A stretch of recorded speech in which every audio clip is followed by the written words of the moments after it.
Welcome back to TED Talks about love and happiness is the direct result of thinking and doing the right thing. For those who have watched any of my previous talks, you know that doing the right thing in thoughts and deeds is the central theme of my quest to get you to begin a personal search for self-enlightenment. You have heard me say over and over that all change must begin within your heart self before it can manifest in your mind reality. I have tried in earthly words to get you to stop your descent into further reliance on physical means and mortal ways to achieve love and happiness. It is impossible by physical efforts alone in a physical world to reach true love and happiness. The selfish ego will always cause circumstances to reach out from the past and to exact retribution for wrong thinking and bad deeds. Please listen up closely to what follows. Oh, what a tangled web we weave when at first we practice to deceive. Think about that famous quote for a moment and realize how often your life has been marred and scarred by past lies and deceptions. Look what is happening to the entire world as it suffers from the lies and deceptions of those people in influence over your life, especially yourself. On this special day of love and happiness, I wanted to explain why evil dominates current realities. The wars of good and evil is a constant battle. Throughout history, we have witnessed a battle between good and bad, evil, right thing to do, wrong thing to do.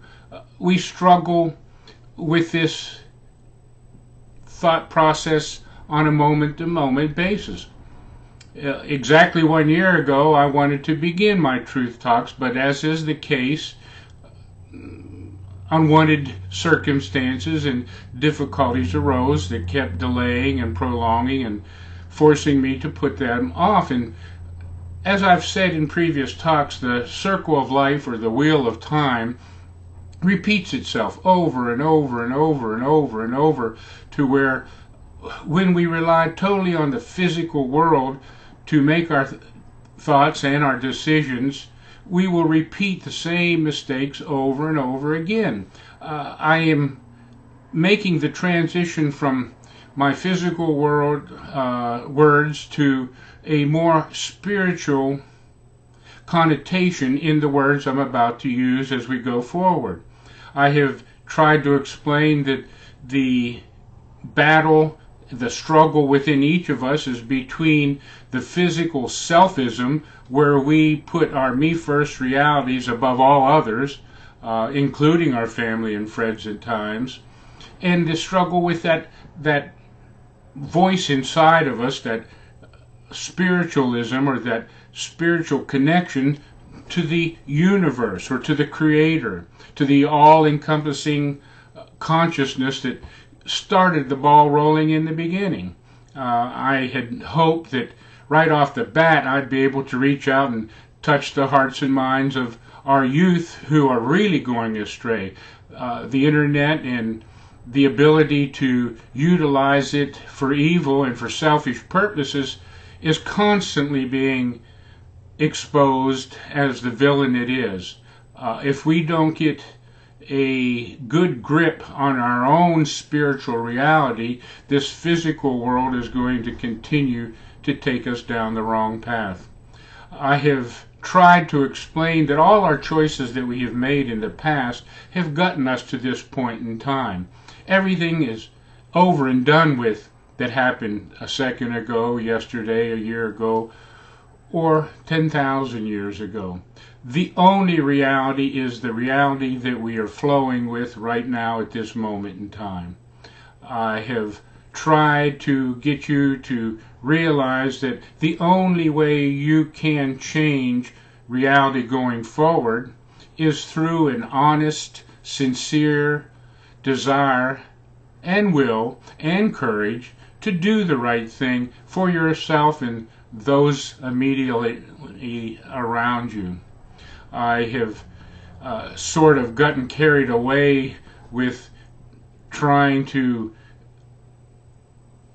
impose my thinking on the political class, the leaders of our country, especially our president. That quote, "Oh, what a tangled web we weave," really applies to him in all those of us that are entangled in his web of lies and deceptions.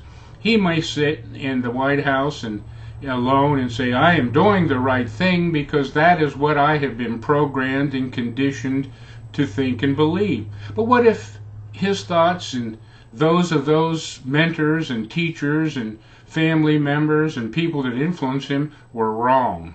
He needs to stop, or at least slow down for a moment, and begin to listen to that still small voice inside of him that connects with the universe.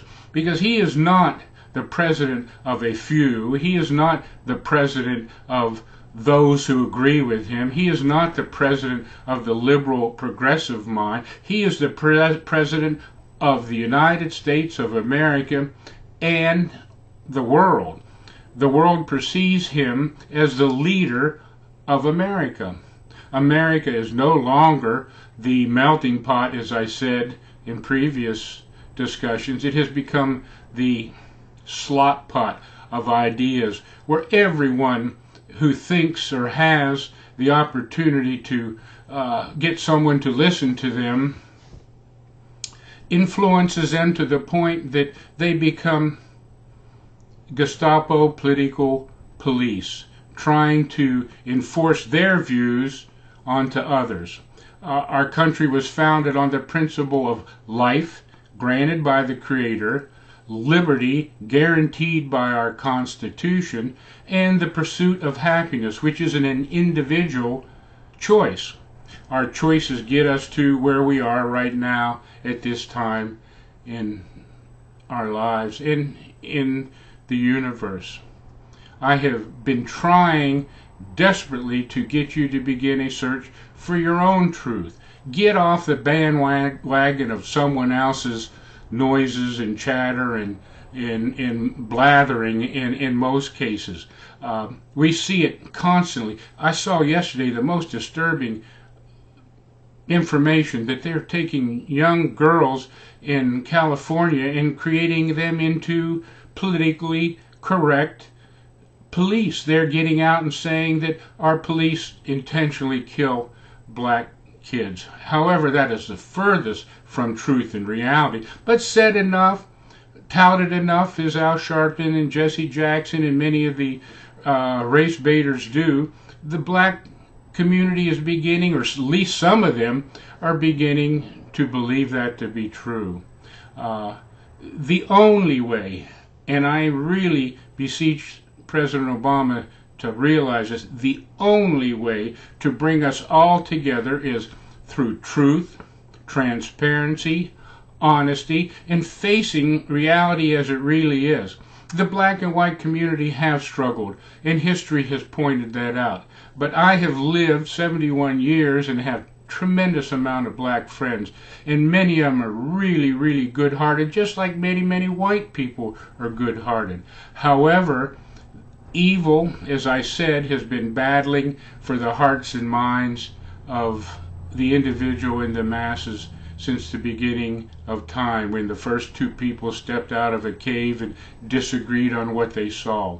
I have been trying to get you to understand that you are so unique, you are so special, that the only person you should listen to is the creative, creator, all-encompassing consciousness that speaks through your heart before it gets to your mind. When you make decisions in the physical mind world only, it is influenced by those earthly, mortal means and ways that you have learned and been programmed to accept. When you add the spiritual truth and the spiritual factualness of the creative force, because the Creator only can do good. One thing, it started the ball rolling, and it's given us right and wrong as the means of balancing our existence.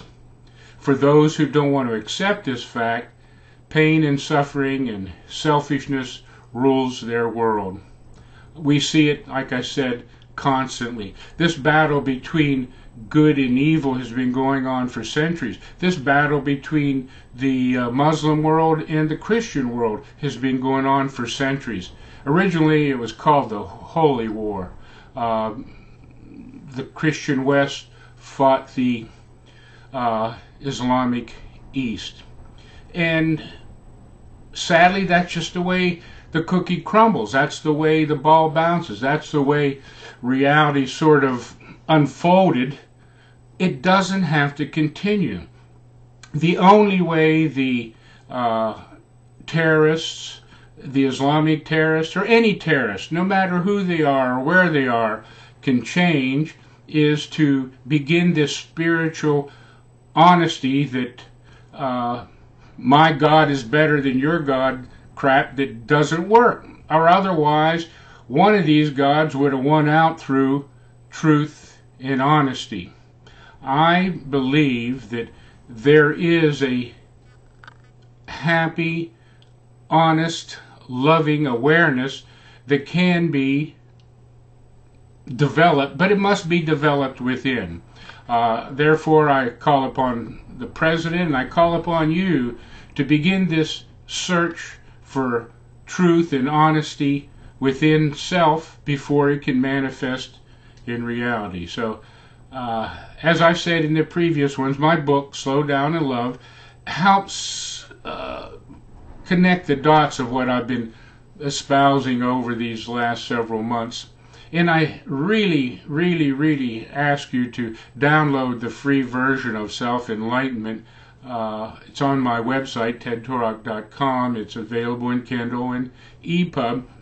As we begin to discuss page by page, chapter by chapter, what I really meant, to the extent at the very beginning of my book, I said I'm here to help you learn, or at least become aware of doing the right thing is important. And my last sentence in the last chapter said, just enjoy doing the right thing. Well, in between there, I wrote 300,000 words trying to explain the title, Slow Down and Love.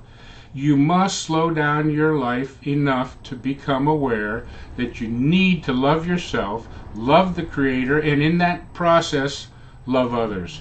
And hopefully it'll become as evident or self-evident, because you need to discover this truth yourself, not through my words or the words of any other person. Your own heart and mind must discover this truth. And so I will end on this, and I will begin with explaining how and why you must do the right thing in our next session. So until then, Godspeed.